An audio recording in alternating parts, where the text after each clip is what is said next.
voy a pedir a todos, por favor, que vayan a 1 Corintios capítulo 6.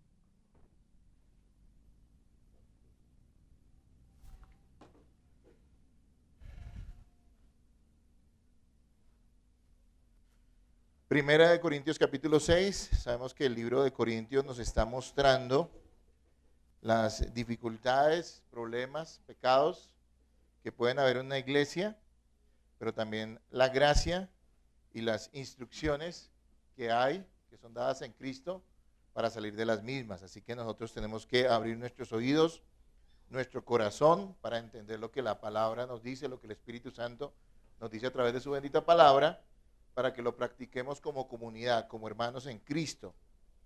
Y comenzamos el capítulo 6. La semana anterior hice una contextualización de todo lo que hemos visto hasta el capítulo 5. Y entramos hoy al capítulo 6. La primera parte del capítulo 6 nos va a hablar acerca de nos va a dar algunas advertencias acerca de cómo debemos tratar los conflictos entre hermanos. Y la segunda parte del capítulo 6 va a entrar en un tema que sigue hasta el capítulo 7, que es acerca de la inmoralidad sexual y de cómo se puede evitar a través de una vida santa dentro del matrimonio.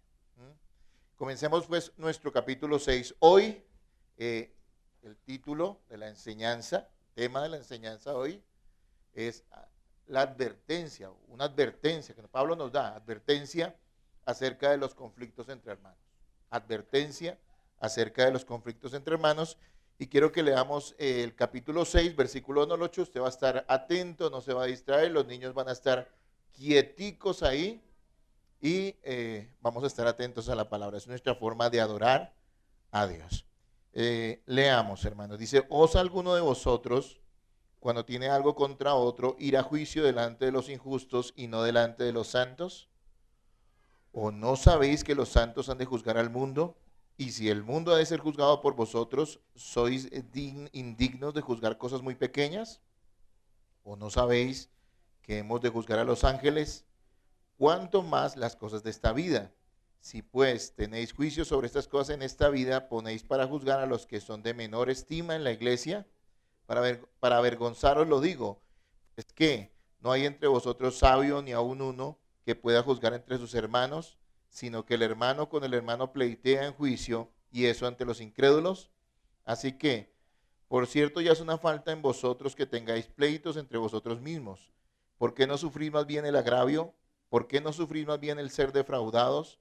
Pero vosotros cometéis el agravio y defraudáis, y esto a los hermanos. Hermanos, leamos todos el versículo 1 en voz alta y leámoslo ahora.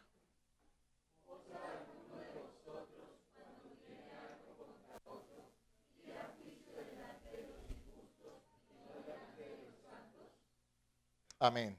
Hermanos, le pregunto, para que introduzcamos el tema, quiero que piensen algo.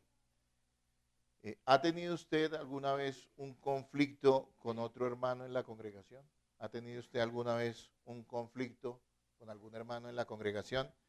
Quiero decirle que esas cosas pueden pasar, ¿no? Ajá. Hay personas que piensan que eso no va a suceder, hay personas que piensan que ya estamos perfeccionados en esta vida totalmente, que ya pareciera que la idea que tienen esas personas es que el pecado ya no tiene presencia en nuestra vida y por lo tanto es algo terrible que haya algún conflicto entre nosotros. Hermanos, no debe ser, obviamente, debemos amarnos, pero los conflictos pasan y no podemos tapar el sol con un dedo. Ahora, Pablo nos va a decir acá algo muy importante, y yo diría que el resumen de esta enseñanza es decirnos cómo no debemos tratar los conflictos entre hermanos, cómo no debemos tratar los conflictos entre hermanos. Les decía que si usted ha tenido un conflicto con algún hermano en la iglesia o en su vida cristiana, esto puede pasar, pero la pregunta es más bien, no si usted lo ha tenido o no lo ha tenido, y si no lo ha tenido, le digo que es posible que usted lo llegue a tener, y si nunca lo ha tenido y lleva muchos años en la iglesia, le quiero decir que eso probablemente es a causa de que usted está muy lejos de la congregación, que usted simplemente asiste y se va, pero creo que cuando uno se involucra, como lo manda la Escritura, es propenso a que a veces hayan conflictos entre hermanos. La pregunta es, ¿cómo ha resuelto usted este conflicto? Piense en eso, piense en el conflicto que tuvo y piense cómo lo resolvió. La pregunta sigue. ¿Lo resolvió usted como un creyente, como un hijo de Dios? ¿Como una persona que se apega a las Escrituras? ¿O lo resolvió como un incrédulo? Que posiblemente si lo resolvió como un incrédulo no lo resolvió. Simplemente lo ignoró o agrandó más el problema. Hermanos, incluso en la forma en que afrontamos los conflictos entre hermanos, se nota la sinceridad de nuestra fe en Cristo y nuestra madurez en Él. Incluso en la resolución de nuestros conflictos, la forma en que resolvemos nuestros conflictos entre hermanos, se nota la sinceridad de nuestra fe en Cristo y la madurez que tenemos en Él. Obviamente de los corintios, de los cuales hemos visto a lo largo de todos estos capítulos, no eran maduros, la inmensa mayoría no eran maduros, pues no podíamos esperar otra cosa que hicieran algo como lo que vamos a ver hoy, y que la Biblia nos advierte, nosotros no debemos seguir ese ejemplo, y que debemos cuidarnos de ello porque podemos afrentar a Dios cuando tratamos mal un conflicto con un hermano. Me gustaría recordarles, diría yo, ¿por qué nosotros nos llamamos hermanos? ¿No? Yo me acuerdo cuando llegué a la iglesia hace 30 años atrás, algo que me extrañó mucho, me parecía muy simpático, hasta chistoso, siendo yo un adolescente, era que todos se llamaban hermanos, el hermano tal, la hermana tal. Me acuerdo de un tío de nosotros que era inconverso que decía, yo no sé a qué horas mi papá tuvo más hijos, porque yo no me acuerdo de haber tenido más hermanos. Él lo decía como inconverso. Me parecía muy simpático. Es otra de esas palabras que ha perdido a veces su valor porque las desgastamos. Pero sí, la Biblia habla de que somos hermanos. ¿Quiénes son hermanos? ¿Todos los seres humanos? No, de ninguna manera. Los incrédulos no son nuestros hermanos. No son nuestros hermanos en la fe. No hay tal cosa como una hermandad universal entre los hombres. Sí, debemos darnos un buen trato y respetar a los incrédulos. De hecho, dice la Biblia amarlos. Pero no hay esa hermandad. La hermandad es para aquellos que tienen a Cristo y que tienen el Espíritu Santo. Es que no nos une sangre biológica. Nos une algo más poderoso y es la sangre de Cristo. Nos une el Espíritu Santo viviendo, habitando en nosotros, amados hermanos. Somos parte de una misma familia y eso tendría que tener mucho, mucho, mucho peso en nuestras vidas. En todos los asuntos deberíamos preferirnos, dice la Escritura, los unos a los otros, ayudarnos, bendecirnos, estar dispuestos a dar la vida, dice Primera de Juan. Y eso no es retórica. Y el que crea que es retórica está ciego y está muy mal. Esto que afirma la Escritura acerca de nuestra hermandad es algo que debemos vivir. De hecho, cuando comenzamos esta congregación, algo que vino a mi cabeza, y por eso está incluido dentro del nombre de la congregación, es que somos una hermandad cristiana, o por lo menos pretendemos serlo. Yo dije, algún día llegaremos a vivir esa hermandad plenamente. Probablemente en el cielo, probablemente, pero aquí en la tierra quiero que avancemos mucho en eso, en nuestra comunidad. Hermanos, la hermandad también se tiene que notar hermanos, pónganme atención acá. La hermandad también se tiene que notar en cómo tratamos nuestros conflictos entre hermanos. Allí se tiene que notar. ¿Qué estaba pasando en Corinto? Bueno, algunos miembros de la iglesia de Corinto que tenían conflictos con otros habían llevado ante los tribunales de la ciudad a sus hermanos en la fe. Imagínense, tenían dificultades, problemas entre ellos, alguna cuestión allí que no se resolvía. ¿Y qué estaban haciendo los corintios? Estaban yendo ante los tribunales seculares, los tribunales del mundo, para resolver esos conflictos. Hoy en día eso se vería como algo normal, pero no es lo que la Biblia enseña, hermanos. De ninguna manera. Hay que recordar, o hay que entender, o hay que ver, o hay que verlo de esa manera, que en las ciudades griegas los litigios legales se habían convertido en un espectáculo al que la gente asistía para entretenerse. Eso es algo importante. Los juicios en las ciudades griegas, los litigios legales, no eran simplemente algo que se hacía a puertas cerradas, sino que eran públicos. Y se habían vuelto un espectáculo, una forma de entretenerse para las personas. Bueno, yo sé que de pronto usted conoce o sabe, yo no lo veo porque me parece súper grotesco eso, pero hay un programa que se llama Casos Cerrados. ¿Sí? ¿Se ha escuchado de él? ¿Sí? que es donde las personas van a un supuesto juicio. Yo no creo que esa señora sea un juez, no puedo creer que eso sea serio. Pero van allá a un supuesto juicio, o a un juicio, no sé, y la gente saca todas sus vergüenzas, todos sus problemas, toda su ira, las saca y las expone públicamente. Y la gente ve mucho ese programa porque si no, no llevaría tantos años al aire, ¿no es cierto? O sea que no es muy diferente hoy lo que pasa a lo que pasaba en esa época en Grecia. Dicen que incluso eran litigios tan buenos, entre comillas, tan entretenidos, que gente pagaba para ocupar un lugar especial dentro del auditorio. Era increíble. ¿Se imaginan que hoy unos cristianos, un par de creyentes, un par de hermanos en Cristo, fueran a un programa como TV, como Caso Cerrado, y expusieran allí los conflictos que tienen y dijeran que son cristianos? ¿Sería una vergüenza para quién? ¿Sería una vergüenza para Cristo? ¿Sería una vergüenza para la iglesia de Cristo? ¿Sería una afrenta para ellos mismos? ¿Sería igualarse a los incrédulos? Cosa que no debemos hacer. Ellos no tienen esperanza y nosotros sí. Y sería, hermano, algo que al fin y al cabo no solucionaría nada. Porque no lo solucionaría, agravaría más el problema. Hermanos, eso estaba pasando en la iglesia de Corinto. A esas disputas estaban siendo llevadas los asuntos de los cristianos. Daban un pésimo testimonio, deshonraban el nombre de Cristo. ¿Y Pablo qué hace? Pablo los reprende, hermanos. Los reprende diciéndoles que debían avergonzarse y que era un atrevimiento buscar justicia fuera de la iglesia y no resolverlo ellos mismos. Si usted ve al principio del versículo 1, ¿qué frase o qué palabra usa Pablo? Léalo usted ahí al comenzar. ¿Qué dice? ¿Osa alguno? ¿A qué le suena a usted osar? ¿Es usted? ¿Son ustedes tan atrevidos? Yo no me imagino a Pablo escribiendo esto psicorrígido. Yo no a Pablo sabiendo, le hervía el alma, aunque era un hombre lleno de amor y del Espíritu Santo. Pero decía, ¿ustedes se atreven a llevar entre los incrédulos los conflictos que ustedes tienen? Eso no está despojado de las emociones. Y se nota en la expresión que Pablo usa que él estaba indignado. Decía, eso es una vergüenza, que ustedes lleven sus asuntos a los incrédulos. Es una vergüenza.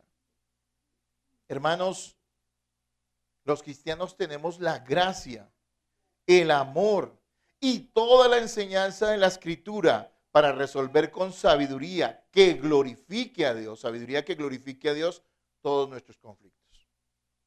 Hermanos, lo primero que debemos entender es que nosotros tenemos el Espíritu Santo, tenemos la enseñanza de las Escrituras, tenemos la gracia de Dios, la sabiduría de Él para resolver cualquier asunto que haya entre nosotros. Y eso es algo que debemos tener muy claro en nuestra mente y en nuestro corazón. Miren, al final no estamos buscando solo nuestro interés, ¿no es cierto? Nuestro beneficio personal, no estamos buscando solo eso. No estamos buscando simplemente tener la razón, sino que el nombre de Cristo sea glorificado y nuestros hermanos sean bendecidos. ¿No es eso lo que usted busca cuando tiene una dificultad, una controversia, una disputa, un litigio con algún otro hermano? ¿No está buscando usted aplastarlo? Yo creo que no haría eso un creyente verdadero. No estaría buscando imponerse orgullosamente y decir, sí, ve, yo tenía razón y este es un tonto. No es lo que busca el creyente.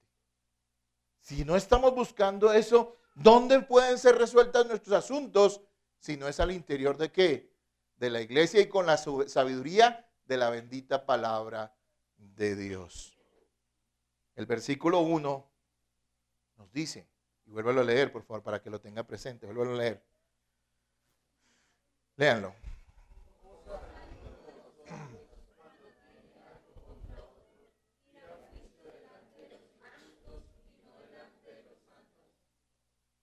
Versículo 1 nos está diciendo, o está sentando una cosa clara acá. Nos está dejando algo bien claro, hermanos. Y es que no debemos resolver nuestros asuntos acudiendo ¿a quién? A los injustos. Y cuando habla de injustos hay que aclarar que no se está refiriendo a los injustos como a algunos que no pueden dar cierto tipo de justicia, ¿sí? O Sabemos que los tribunales seculares y que incluso las personas incrédulas pueden a veces obrar con cierta justicia. No estamos diciendo que no. Pero aquí Pablo lo que está diciendo es acudir a aquellos que no son salvos, aquellos que no han sido justificados. Y dice, ¿se atreven ustedes a ir a los incrédulos para resolver sus asuntos cuando ustedes deberían ir a quién? Y mire el contraste que hace. Mire las palabras que él usa. Injustos y ¿qué? Santos. Es un contraste como día y noche, como oscuridad y luz. Van a los injustos a que les resuelvan sus asuntos cuando ustedes deberían acudir a quién? A los santos. ¿Quiénes son los santos? Aquellos que han sido salvados, aquellos que tienen el Espíritu Santo. Entonces dejemos claro, el punto es ese. Nosotros no debemos acudir, podemos esperar, buscar justicia de los incrédulos, sino que debemos esperar, buscar justicia en Cristo, de acuerdo a la palabra, y obviamente eso solamente lo vamos a poder recibir y nos lo va a poder brindar al interior de la iglesia. No solamente allí lo vamos a encontrar. Entonces, hermanos, yo quiero que veamos a lo largo de estos versículos tres razones por las cuales razones que Pablo nos da, por las cuales nosotros debemos resolver nuestros conflictos entre cristianos al interior de la iglesia y no afuera de ella.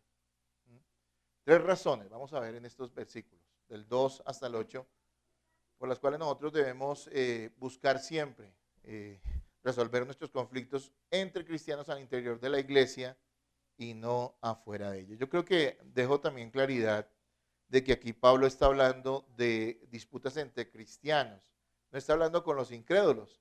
Creo que si alguna vez tuviéramos alguna disputa con los incrédulos, primero que todo tendríamos que orar como creyentes, en amor, en paciencia, ¿sí? Pero también llegado el caso, sí es completamente válido ir a un tribunal, ¿sí? Resolver los asuntos con los incrédulos de esa manera. Pero con los creyentes no debería ser así. Con los creyentes deberíamos resolverlos porque asumimos que todos tenemos, si somos salvados, el Espíritu Santo viviendo en nuestro corazón. Tres razones. La primera, versículos 2 al 3. Debemos resolver esos asuntos entre nosotros porque tenemos la capacidad de resolver nuestras disputas. Número 1, tenemos la capacidad de resolver nuestras disputas. Número 2, es ridículo que esperemos que los incrédulos resuelvan nuestros conflictos. Es ridículo que pensemos o que esperemos que los incrédulos resuelvan los conflictos entre nosotros. Y número 3, en los últimos dos versículos del texto de hoy, los cristianos tenemos a veces que estar dispuestos a perder. Y esas son las tres razones en las cuales he dividido esta enseñanza y que quiero que nos dejen claro el mensaje, el propósito de lo que Pablo está escribiendo aquí es que nosotros entendamos que no debemos buscar justicia en los incrédulos, sino que como creyentes humildes, sensatos, sencillos, busquemos siempre resolver nuestros asuntos entre cristianos y siempre de acuerdo a la palabra de Dios. Número uno, primera razón que vemos allí, tenemos la capacidad de resolver nuestras disputas y quiero que ustedes lean por favor los versículos 2 y 3 nuevamente y me gusta que leamos mucho para que lo tengamos bien fresquito en nuestra cabeza y bien claro en nuestra cabeza. Leámoslo ahora, hermano.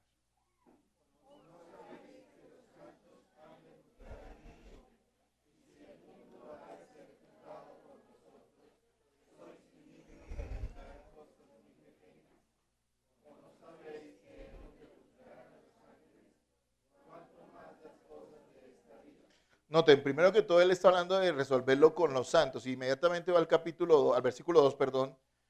Y lo que está diciendo, palabras más, palabras menos, es lo siguiente. Mire, si ustedes, de acuerdo a la enseñanza bíblica, como cristianos, algún día van a ayudar a regir la creación, algún día van a, junto con Cristo, gobernar la creación, los hombres y a los ángeles, ¿sí?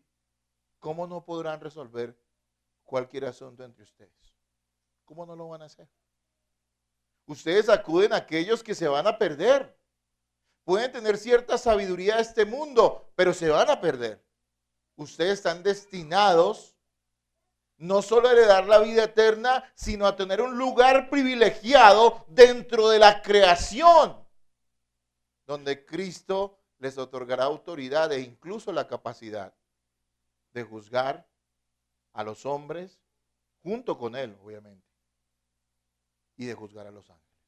Bueno, si usted me preguntara cómo es esto, tendríamos que con sensatez decir que es hilar muy delgadito, ponernos a dar una gran doctrina acerca de cómo nosotros compartiremos o participaremos de ese juicio de los hombres y de los ángeles. Pero tenemos que entender que es claro en las Escrituras que eso sucederá. Apocalipsis 2, 26 al 27 dice lo siguiente, y está hablando el Señor Jesús, refiriéndose a los fieles de la iglesia de Tiatira, o sea, creyentes. Y él dice, al que venciere y guardare mis obras hasta el fin, yo le daré autoridad sobre las naciones y las regirá con vara de hierro y serán quebradas como vaso de alfarero, como yo también la he recibido de mi Padre. Eso es lo que está diciendo. Él es el que va a regir las naciones con vara de hierro, Cristo, vara de hierro, pero junto con él, aquellos que sean, ¿qué? Fieles. Y es algo que está claro en este y en otros pasajes. Hermanos, leyendo esto uno se asombra, sabiéndose uno tan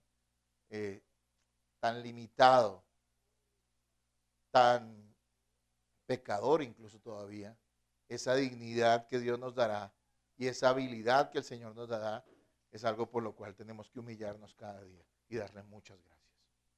Hermanos, esto no es motivo de orgullo, es motivo de humildad. Hay creyentes que dicen, somos reyes y sacerdotes, y lo hacen como con orgullo. Nosotros tenemos que decir, ciertamente Cristo nos ha dado una dignidad en la cual nos dice que en algún momento reinaremos junto con Él, pero eso solamente nos puede llevar a la humildad. Nosotros no somos mejores que los incrédulos, simplemente hemos recibido más gracia que ellos.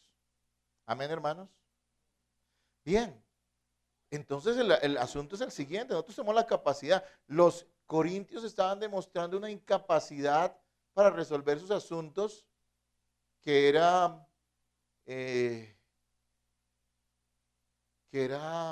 impresionante. Es decir, si eran hijos de Dios, creyentes, nacidos de nuevo, llenos del Espíritu Santo, ¿cómo no podían resolver cualquier asunto entre ellos? Comparado con la responsabilidad y la habilidad que dice la Biblia que tendríamos o que tenemos o que tendremos, no es imposible pensar que podemos resolver cualquier asunto pequeño entre nosotros. Y me gusta la palabra que usa ahí. Asuntos pequeños, dice allí. Dice, ¿o no sabéis que los santos han de juzgar al mundo? Si el mundo ha de ser juzgado por vosotros, sois indignos de juzgar cosas de hecho dice la palabra, muy pequeñas. ¿A qué se refiere? Miren, él está comparando. Ustedes juzgarán al mundo y a los ángeles. No serán capaces de resolver cualquier asunto muy pequeño entre ustedes. ¿A qué se refiere? Miren la comparación, el lenguaje que usa. Nos está diciendo, hermanos, que cualquier asunto entre nosotros, por grave que nos parezca, sigue siendo una nimiedad. Aquellos hermanos que se ofenden y creen y se ofenden con otros y no, esto ya es imposible, se acabó todo. Hermano, ¿habrá algo que nosotros como cristianos no podamos resolver? Algún asunto, algún engaño que tal vez alguien dentro de la iglesia le hizo a otro. Es grave, por supuesto, pero es una pequeñez que nosotros con el amor de Cristo, la gracia de Dios y la verdad bíblica podemos resolver. Son pequeñeces, son pequeñeces. Recordemos que la razón por la cual nosotros debemos perdonar a los demás no es nuestra sanidad interior, lo cual es una gran mentira. Hermanos, la razón por la cual debemos perdonar a los demás, y es una exigencia y un mandato, no es una opción, es que a nosotros se nos ha perdonado mucho. Como los veo un poquito distraídos algunos, quiero que cojan la Biblia y vayan a Mateo 18, 32. Y hermanos, por favor, atentos. No se distraigan ni distraigan a la persona de al lado.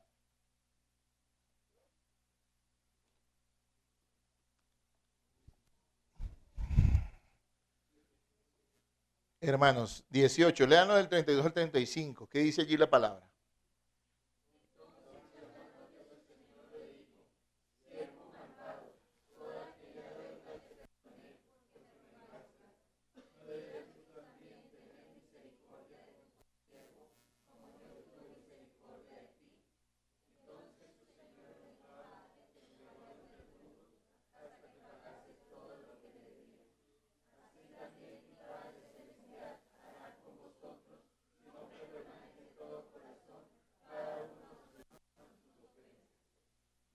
Amén, amados hermanos. Esta es la parábola del siervo que no quiso perdonar, ¿se acuerdan? Que está dentro del contexto de la disciplina que después trata. Recuerden que la disciplina es la forma en que perdonamos el pecado de los hermanos y que Dios perdona el pecado. Bueno, el pecado Dios lo perdona por gracia en Jesucristo, pero que restaura la relación y la iglesia brinda su perdón a los hermanos es a través de la disciplina. Pero en su contexto nos está diciendo el Señor esto, usa esta parábola. Un siervo se le perdonó una deuda ínfima, pero ese mismo siervo no fue capaz, perdón, discúlpeme, me equivoqué. Un siervo le fue perdonado por su señor una deuda impagable, impagable, tan grande que no se podía pagar. Pero él mismo no fue capaz de perdonar a otro siervo de él, a un consiervo, una deuda ínfima que tenía. ¿Qué le dice el señor de este siervo? Lo que acabamos de leer. Deberías haber perdonado, así como a ti se te perdonó mucho, tú deberías perdonar eso poco. Hermanos, la falta de perdón entre nosotros y de resolver nuestros conflictos es algo que nos debería aterrar. Y si usted es una persona que guarda conflictos en sus corazones con otras personas, en su corazón con otra persona, debería realmente estar pálido y aterrado y debería rogarle a Dios que lo salvara y que tuviera misericordia de su alma. Porque, hermanos, prueba fehaciente de que somos hijos de Dios es que nosotros, aunque nos cueste, no estoy diciendo que a veces sea fácil perdonar, pero aunque nos cueste, sabemos que nosotros no tenemos ningún derecho a tener odio o guardar rencor contra otra persona, porque a nosotros se nos perdonó mucho. ¿Y mucho es qué? Muchísimo. Amén. Entonces, siendo hijos de Dios, si nos sometemos a Él y a su palabra, tenemos la capacidad de resolver cualquier asunto entre nosotros. Y eso requiere que maduremos. Amén. Eso requiere que maduremos. Los corintios eran inmaduros y hacían este tipo de tonterías. Nosotros no podemos permitirnos el hacer este tipo de cosas. No es que no podamos resolver nuestros asuntos, es que a veces no los queremos resolver, que es diferente. No es que no podamos. Si tú eres cristiano y no resuelves un asunto con otro hermano, es porque no quieres. Y eso es pecado. Pero veamos nuestro segundo punto de vista, nuestra segunda razón. La primera es que tenemos la capacidad, nadie puede decir, no, eso es tan intrincado que no se puede resolver. No, hermanos, sencillo, perdonemos, amemos, resolvamos, reconciliémonos, devolvamos si algo hicimos mal, si tenemos una deuda con un hermano, paguémosla, o por lo menos demos la cara, amén. Eso se debe hacer. Pero miremos el segundo argumento, la segunda razón. Es ridículo que esperemos que los incrédulos resuelvan los conflictos entre nosotros. Primero que todo, tenemos la capacidad de resolverlos, pero segundo, es ridículo que esperemos que los incrédulos resuelvan los conflictos entre nosotros. Lean ustedes versículos 4 al 6, hermano, allí para que lo tengan clarito. Leanlo nuevamente.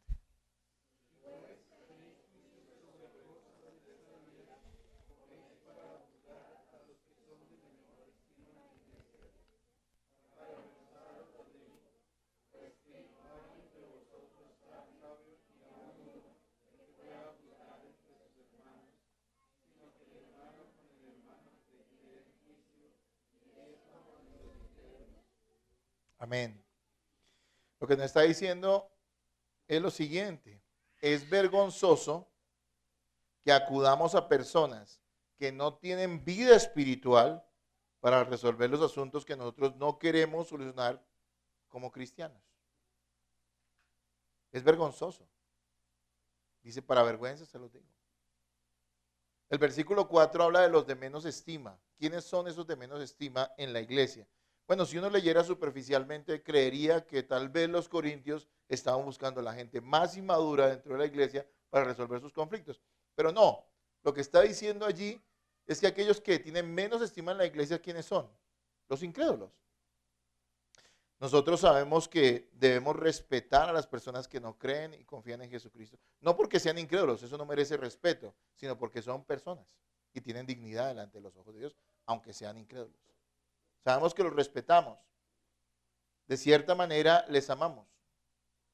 Pero hermanos, los incrédulos son extraños y son ajenos a la comunidad de los salvados. No debe haber esa mezcla en algunos asuntos, especialmente los asuntos de la iglesia, entre incrédulos y creyentes. Hoy uno de los grandes problemas de las congregaciones es que en su afán de números, en su afán de crecer, en su afán de llenar sillas, en su afán de tener grandes templos, se llena la iglesia de personas a las cuales se les convence indebidamente y no bíblicamente de que son cristianas, simplemente porque tienen simpatía o están de acuerdo con algunas cosas que la Biblia dice. Y eso es un mal horrible. Eso es un engaño grande. Y si en esas iglesias hay algunos creyentes verdaderos, renacidos por el Espíritu Santo, lo que va a hacerle a esas personas, eso es mucho daño. Ellos nunca van a crecer y creo que Dios en su misericordia algún día los sacará de allá. Pero esas personas van a ser afectadas. Yo les decía a ustedes que nos llamamos hermanos, ¿entre quiénes? ¿Entre quiénes, hermanos? Pero indebidamente a veces llamamos hermanos a cualquiera. Alguien vino un tiempito y le decimos hermano. Y eso es sinvergüenza. No es creyente, pero le decimos hermano. Deberíamos tener más cuidado con eso. Yo he cometido ese error, lo tengo que reconocer. Hubo personas que en el pasado, hace muchos años, cuando llegué al Evangelio, consideraba que eran creyentes y les decía, ya los conocía como no, ya era como parte de su nombre. La hermana tal, el hermano tal, era como doña o don. Cuando pasaron los años y supe que esas personas definitivamente demostraron que no eran creyentes, que se apartaron completamente del Evangelio y que están viviendo una vida perdida, a veces me los encuentro y los saludo, y claro, los saludo bien porque yo no tengo nada contra ellos. Me siento triste porque están perdidos, pero personalmente no tengo nada contra ellos. Y a veces por costumbre le digo, hermana tal, y yo inmediatamente me retraigo y digo, estoy hablando una tontería. No es un hermano, no es un hermano. Por eso es tan importante que en la iglesia, aunque algunos lo critiquen, tengamos una membresía. No porque queramos discriminar a nadie, ni siquiera estamos diciendo que los que no son miembros aún no sean creyentes o salvados. Puede que muchos de ellos sí, pero hay que hacer una diferencia entre los creyentes y los que no lo son. Ahora, todos los que son miembros son salvados, no necesariamente, pero el hecho de estar en la membresía tarde que temprano los va a exprimir y va a sacar a los que son. Si son o no son. Esas diferencias sí tenemos que hacerlas en la iglesia. Y Pablo dice acá, ¿por qué buscan esa ayuda entre los incrédulos? Los de menos estima. Mire, yo le pregunto algo, hermano y hermana amados en Cristo. Y aquí los incluyo a todos, por fe. ¿Qué consejo bueno puede usted recibir de un incrédulo? Le pregunto yo. Porque a veces hay hermanitos o hermanitas que no sé si lo son, pero van y le comentan a la vecina todas las desdichas de su matrimonio. ¿Y qué le dice la vecina que no es cristiana? Le va a decir, sométese a la palabra. Le va a decir, ame a su marido, respételo. ¿Le va a decir eso? No le va a decir eso. Ahora, quiero aclararle, si usted es técnico en alguna cosa y va y busca el consejo sobre ese asunto técnico con un incrédulo, pues sí, él sabe de su oficio y está bien. No me piden a mí, como a veces algunos hermanos me han pasado me pasó en el pasado, que buscaban consejos financieros en mí y decía, pero hermano, si yo no tengo nada, ni una cuenta bancaria, ¿qué van a buscar consejos financieros conmigo? Yo les puedo dar el consejo de la mayordomía cristiana, que está en la escritura, y claro, eso es universal para todos los creyentes, pero yo no sé nada de finanzas, busque una asesoría financiera, si es que quiere invertir alguna cosa. Pero amados hermanos, nosotros hemos de entender que los incrédulos no tienen nada que decirnos respecto a nuestro matrimonio, respecto a nuestra familia, respecto a la fe, respecto al propósito de la vida, respecto al amor, respecto al perdón. Ciertamente a veces pueden tener sabiduría del mundo que alguna cosita uno puede recibir, tal vez tengan razón en lo práctico, pero de fondo no nos pueden dar nada. Miren, el gobierno puede decirnos a nosotros, las iglesias, dónde ubicar nuestros lugares de culto. Tal vez tenga ese derecho en el espacio público, ¿no es cierto? Pero lo que el gobierno nunca podrá hacer es decirnos asuntos o hablarnos acerca de asuntos o disponer asuntos acerca de la fe, de la doctrina, de la vida cristiana. El gobierno no tiene ese derecho. ¿Por qué? Porque el gobierno es secular, el gobierno es de incrédulos. El gobierno no tiene ese derecho, ni nosotros tenemos por qué aceptar eso. A eso se está diciendo Pablo. Pablo no está desconociendo los tribunales seculares. De hecho, nos lo ha dicho en otras epístolas. Sométanse a los jueces, sométanse a las autoridades. Sí, debemos hacerlo. Pero nosotros antes de eso tenemos que entender que tenemos una vida espiritual que nos lleva a poder juzgar las cosas a la luz de la Escritura como ellos nunca lo podrán hacer. ¿Por qué? Porque los incrédulos están muertos espiritualmente. Un incrédulo juzga de acuerdo a su carne, de acuerdo a su maldad, de acuerdo a su pecado, de acuerdo a su interés, de acuerdo a lo que escuchó en la sesión de chismes del noticiero o lo que le dijo su profesor ateo en la universidad. Ellos juzgan en base a eso. Pero el creyente puede juzgar en base a ¿qué? A la Escritura, dirigido por el Espíritu Santo. Y todos dicen amén. Miren lo que nos dice el versículo 5. Léanlo otra vez. A mí me gusta que leamos. Versículo 5. ¿Qué dice?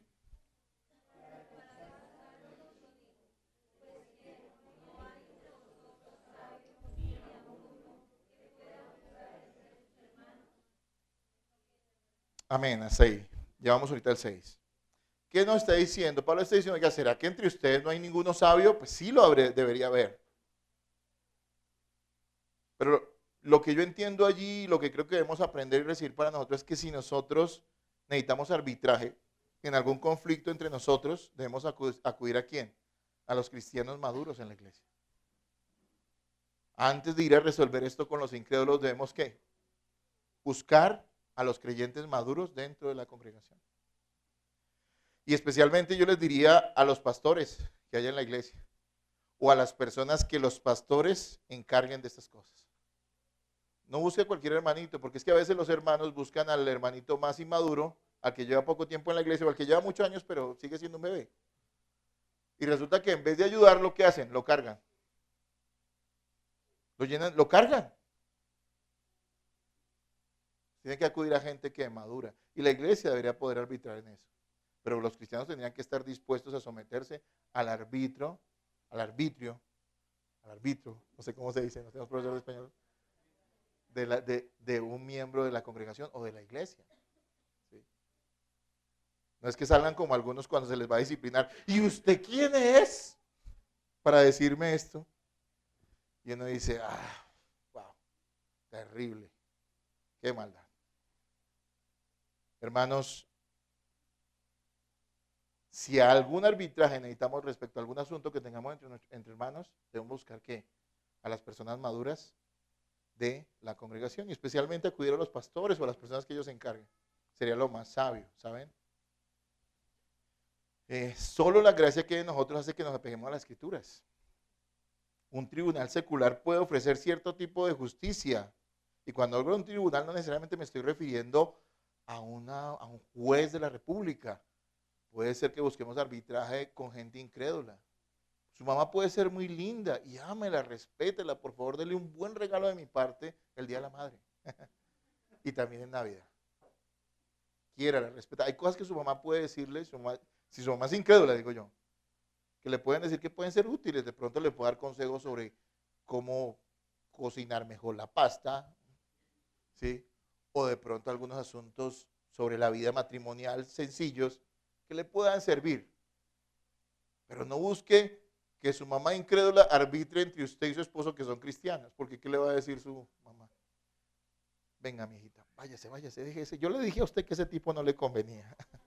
No son ese tipo de cosas las que diría un incrédulo. Y tal vez lo digan con mucho cariño porque estiman a sus hijos, pero eso no es el evangelio, ni eso es justo, ni esa es la verdad. Hermanos, así debe ser. Ahora leamos el versículo 6, ¿qué nos dice sobre esto más? Versículo 6, léanlo ahora.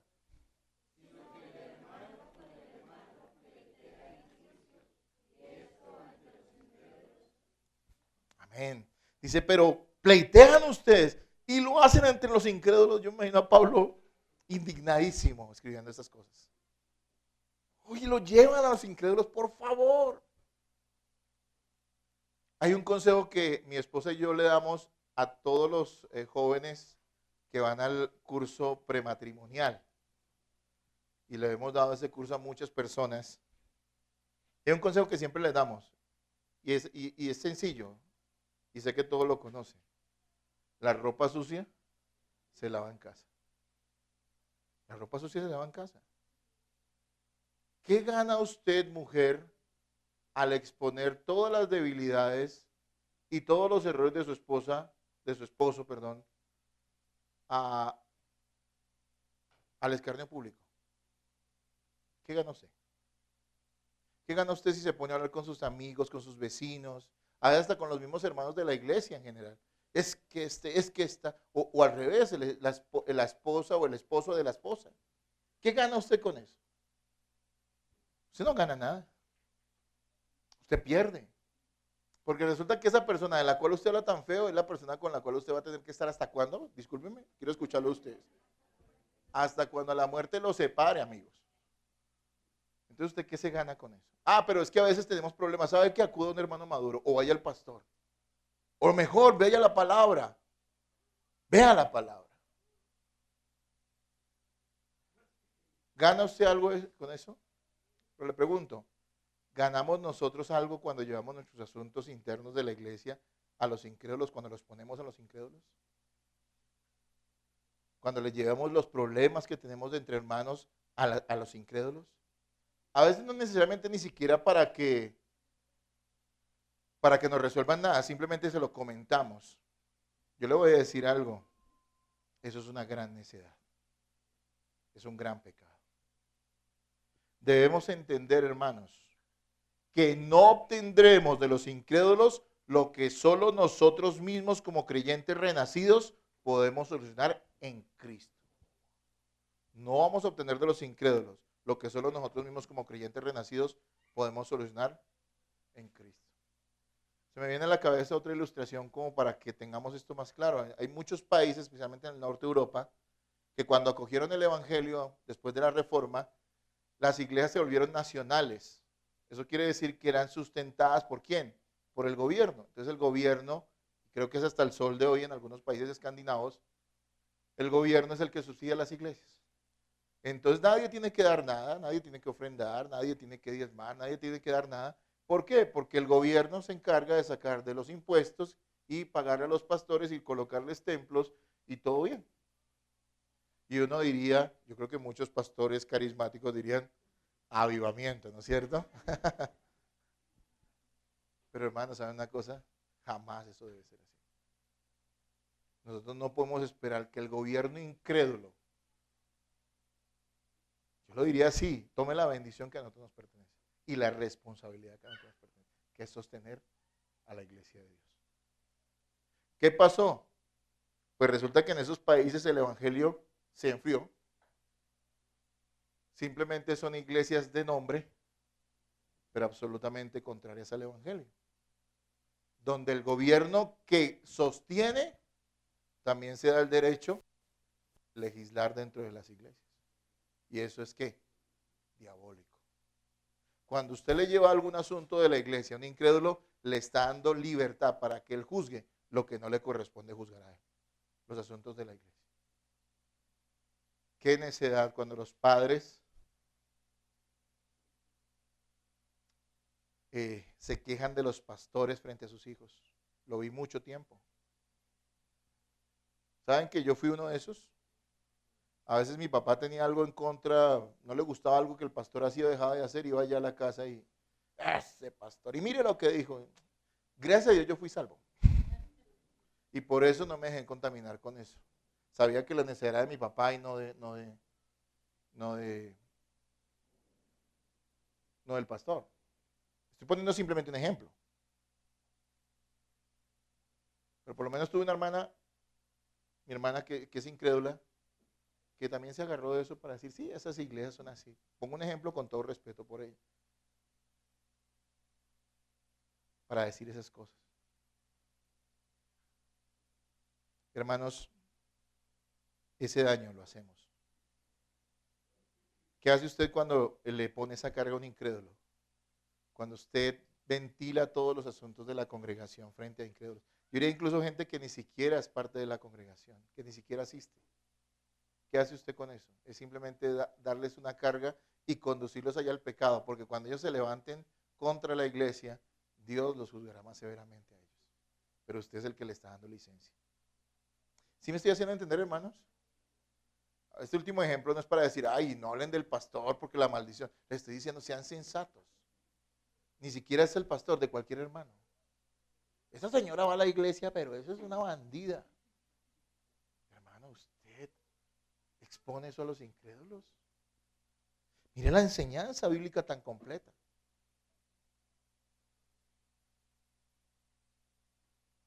Si no entendemos con esto, no entendemos con nada. Lamento que hay personas que hoy no vinieron, porque creo que esto es un mensaje que toda la iglesia debe recibir. Porque el día de mañana nosotros como iglesia no podemos aceptar que este tipo de cosas sucedan dentro de nuestra congregación.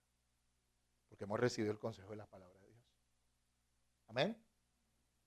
Pero vayamos a nuestra tercera razón, porque ya aquí yo creo que finalizaríamos completos, ¿sí, no? Pero todavía nos queda una. Un punto, una razón. Versículos 7 al 8. Y léanlo por favor ustedes ahora.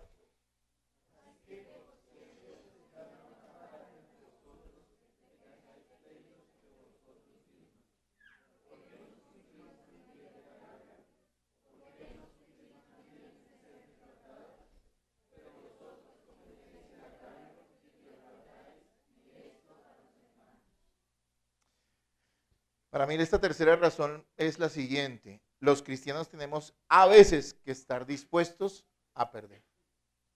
¿Quieres resolver los conflictos con tus hermanos? Tienes que estar dispuesto a perder.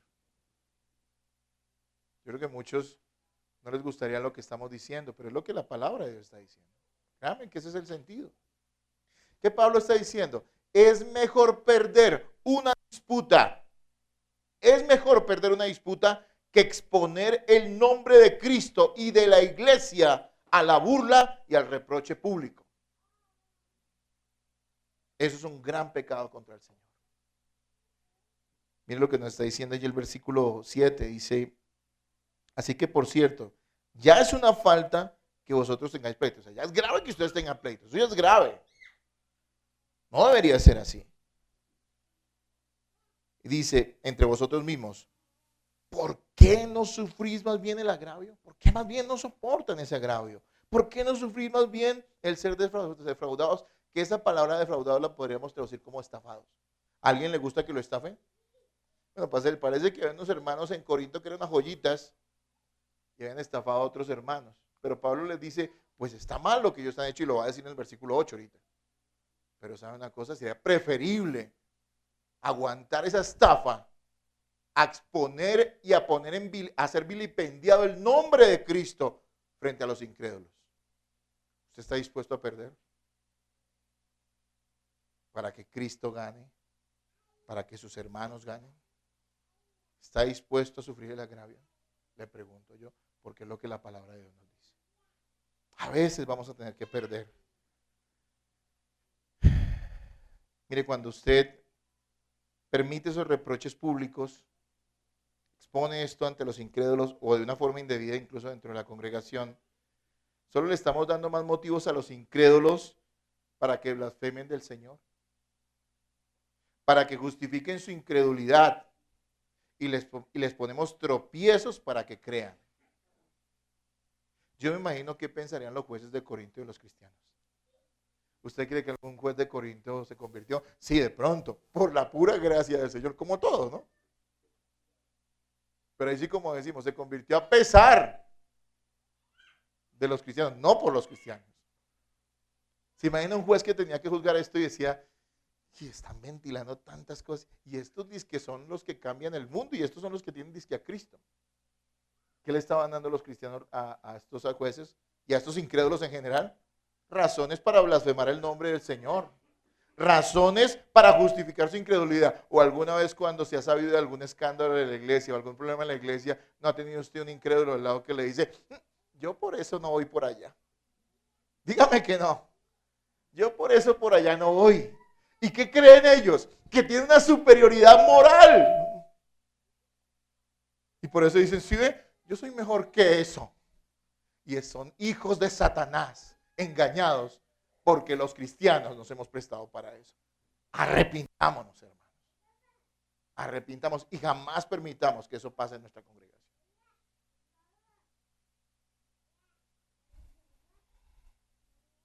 Un autor decía, y escuchen, antes, refiriéndose a ese asunto de que llevaban los juicios o se exponían públicamente, antes de llegar al tribunal, ya ambas partes habían perdido.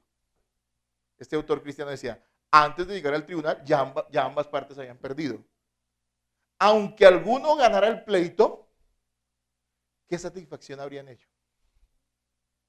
¿Qué satisfacción habría en ello? Ganaste un pleito, pero perdiste un hermano.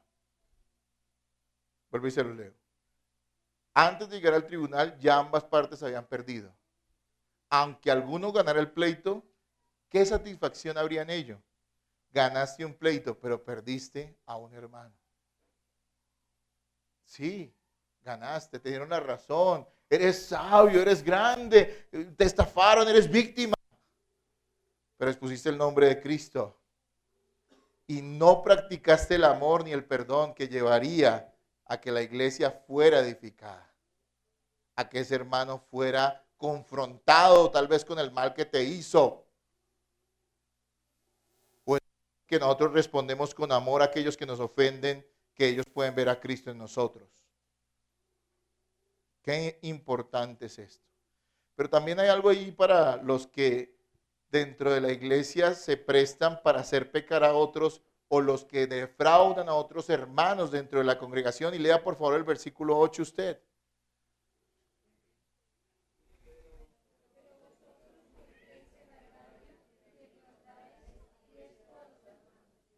Amén. Mire, aquí está refiriéndose a aquellos que se prestaban para engañar, para hacer pecar a otros.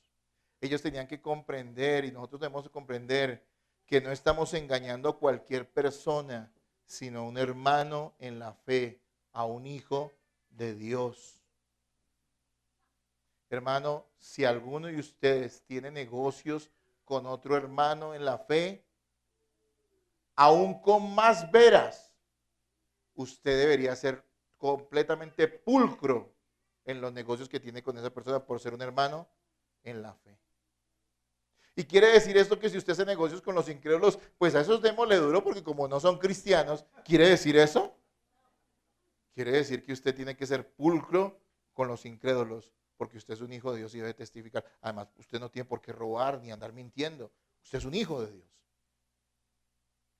Pero algunos dirían, pero como es hermano en Cristo, pues ahí nos entendemos y este tendrá, igual me tendrá que perdonar, dicen algunos sinvergüenzas. No, lo que está diciendo acá es que todavía con más veras, por ser hijo de Dios, usted debería temer defraudar al incrédulo, pero debería temer más defraudar al creyente, porque ese, aparte de ser un pecado, es también ofender a Cristo mismo en un hijo de Dios. ¿Sí estamos entendiendo, hermanos? Esto va a quedar grabado para que ojalá lo vuelvan a escuchar esta semana. De verdad, que quede en nuestro corazón. Si usted hace tratos o negocios con algún hermano, respóndale. Y si no puede responder, le dé la cara.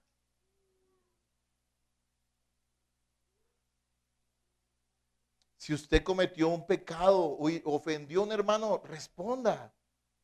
No se oculte. No justifique sus acciones. Hermanos, esa es la práctica de esto. Mire lo que dice Mateo 18:7, escúchelo. Hay del mundo por los tropiezos, porque es necesario que vengan tropiezos, pero hay de aquel hombre por quien viene el tropiezo. Recuerde que los hay en la Biblia son graves. El ay es un lamento, el ay es ay, lo siento por usted.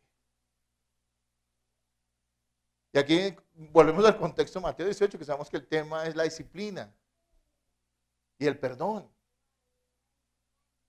Y está diciendo, hay del mundo por los tropiezos. Vendrán tropiezos. Pero le está diciendo a los cristianos, pero que ninguno de ustedes se preste para hacer tropiezo a otro. Si en una iglesia un jovencito está motivando la fornicación a las demás creyentes, la iglesia debería ser severa con esa persona porque está defraudando. Es decir, no se está acostando con una incrédula, que sería grave, muy grave ante los ojos de Dios, sino está acostándose con quién. Está fornicando con quién. Con una hija de Dios. A veces los incrédulos tenían más respeto por esto. Yo me acuerdo hace muchos años un primo mío lo iban a atracar. Estoy hablando cuando todavía se respetaban a los evangélicos. Muchos años atrás. Y él lo iban a atracar y él iba para la iglesia y llevaba la Biblia. Y cuando estos atracadores que se fueron en manada en el centro, le vieron la Biblia y dijo, ¿usted es cristiano? Y él dijo, sí, yo soy cristiano. Ah, no, con ustedes no nos metemos. Tenían respeto. Estoy hablando hace marras, muchos años. Hoy en día yo creo que hasta los delincuentes llevan la Biblia, desafortunadamente. ¿No ha visto que es así? Que hasta recitan versículos y todos los sinvergüenzas. Nosotros debemos tener ese mismo respeto por los creyentes. A veces nos parece tan fácil defraudar a un hermano, hablar mal de él, quedarle mal a un hermano. Nos parece tan fácil. Ah, no, me tiene que perdonar. ¿Y qué está diciendo Pablo? Versículo 8. Vuélvalo y léalo. Léalo. Capítulo 6, ¿no?